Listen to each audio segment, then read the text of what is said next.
क्योंकि आपकी हालत ऐसी है कि अगर आज इस लड़की ने अच्छे कपड़े पहन रखे हैं तो आप उससे शादी करना चाहते हैं, लेकिन कल सुबह आपको एहसास होगा कि आप उसके साथ नहीं रह सकते।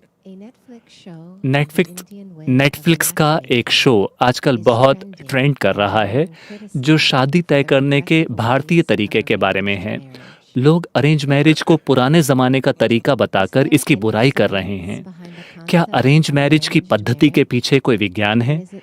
और क्या आज के ज़माने में भी इसका कोई महत्व है?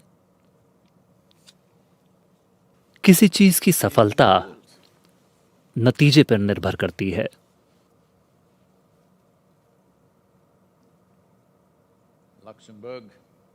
लक्समबर्ग, जो कि आर्थिक रूप से बहुत संपन्न सभ्यता या समाज माना जाता है, वहाँ पे तलाक की दर 87% है। स्पेन में तलाक की दर करीब 65% है। रूस में 51%, अमेरिका में 43%, भारत में 1.5%। अब आप तय कीजिए कि क्या चीज़ काम कर रही है। क्योंकि शादी इस बारे में नहीं है कि ये कैसे हुई, किसने इसे अरेंज किया।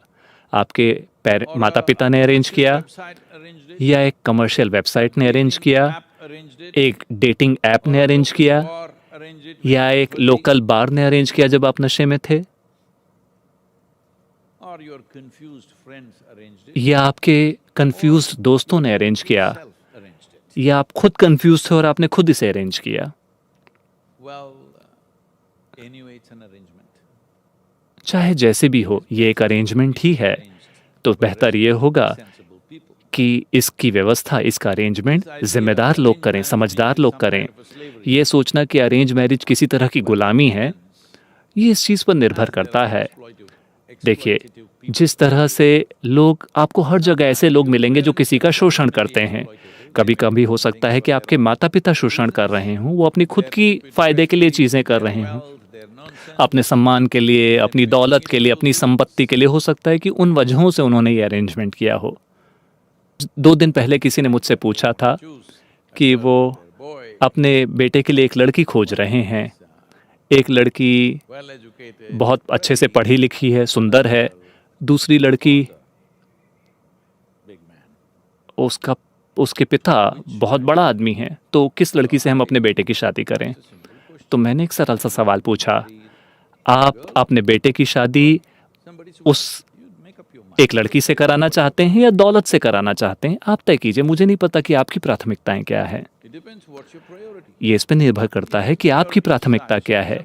अगर आपकी प्राथमिकता ये है कि किसी की दौलत शादी करके आपकी बन जाती है और आपके लिए बस यही मायने रखता है, तो ठीक है। मैं ये नहीं कह रहा कि ये गलत है, ये आपका चुनाव है, आपने उसी तरह का जीवन चुना है। तो ये पूरी बहस कि अरेंज मैरिज बेहतर है या शराब खाने में मिलना ज़्यादा बेहतर है, मुझे लगता है कि जब आप नशे में ना हों तब आपके निर्णय थोड़े बेहतर होते हैं। अगर 18-20 साल के युवक और युवती शादी करना चाहते हैं तो वो किससे शादी करेंगे? उनका संपर्क केवल छोटा सा होता है, उन 10-15 लोगों में जिनको वो अपने जीवन में जानते हैं। एक आदमी या एक औरत से आप शादी करेंगे, 3 महीने के अंदर आपको पता चल जाएगा। लेकिन ज़्यादातर देशों में एक नियम है, एक कानून है कि कम से कम आपको 2 साल दुख झेलना पड़ेगा।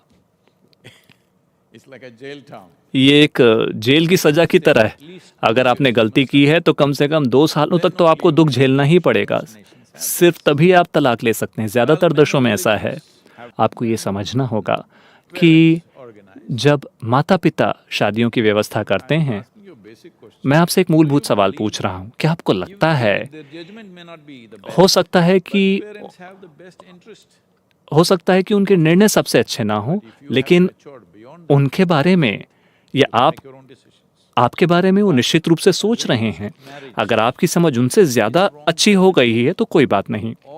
लेकिन मुझे लगता है कि अरेंज मैरिज एक गलत शब्द है, क्योंकि हर शादी अरेंज की जाती है।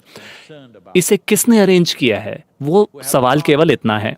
तो मुझे लगता है कि ये अरेंजमेंट ऐसे लोगों को करना चाहिए जिन्हें आपकी सबसे ज़्यादा परवाह है, जिनको ज़्यादा लोगों के साथ जिनका संपर्क है, क्योंकि आप इस दुनिया के सबसे अच्छे आदमी या औरत को नहीं खोज सकते क्योंकि आपको नहीं पता कि वो कहाँ हैं। अपने संपर्क के अनुसार अपने दायरे में आप लोगों को खोजते हैं। हम बस इतना ही कर सकते हैं। तो इन अलग-अलग समाजों के बारे में जिनके बारे में मैंने बात की, वहाँ पे जिस हद तक तलाक हो रहे हैं, इससे साफ पता चल रहा है कि वहाँ ये सफल नहीं रहा है। जहाँ माता-पिता इन व्यवस्थाओं को कर रहे हैं, वहाँ ये बेहतर है क्योंकि वो ज़्यादा लंबी दूरी के बारे में सोचेंगी। क्योंकि आपकी हालत ऐसी है कि अगर आज इस लड़की ने अच्छे कपड़े पहन रखे हैं, तो आप उससे शादी करना चाहते हैं, लेकिन कल सुबह आपको एहसास होगा कि आप उसके साथ नहीं रह सकते। तो क्योंकि जब आप 18-20 साल के होते हैं तो कई मजबूरियों के कारण या दोस्तों की मजबूरी के कारण हो सकता है कि आप ऐसे निर्णय ले लें जो पूरा जीवन कायम ना रहें, या कभी-कभी आप वास्तव में किसी के साथ आपका प्यार हो जाता है और शादी हो सकता है बहुत अच्छी हो, वो एक अलग बात है। तो अरेंजमेंट्स या व्यवस्थाएं, हर चीज़ एक अरेंजमेंट है, इस बात को समझिए। हो सकता है कि आप कई सारी चीज़ें सोचें, ये व्यवस्था आपकी भावनाओं ने की है या आपके लालच ने की है या आपके प्रियजनों ने किया है, किसी न किसी ने अरेंजमेंट किया है ना? ये एक अरेंजमेंट ही है। आप इसे कैसे अरेंज करते हैं, ये आपका चुनाव है। मैं ये नहीं कह रहा हूँ कि ये सही तरीका है या वो सही तरीका है, लेकिन आप इसे जिस भी तरीके से करें, कम से कम इसे ज़िम्मेदारी के साथ सँभालें, आनंद के साथ सँभालें। आपको ये समझना होगा कि अपनी ज़रूरतों को पूरा करने के लिए शारीरिक, मानसिक, भावनात्मक, सामाजिक और कई दूसरी ज़रूरतों को पूरा करने के लिए आप किसी व्यक्ति के साथ आए हैं।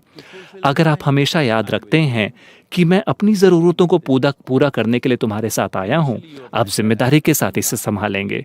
शुरू-शुरू में आप वैसे ही होते हैं, लेकिन बाद में आपको लगने लगता है कि सामने वाले व्यक्ति को आपकी ज़रूरत है।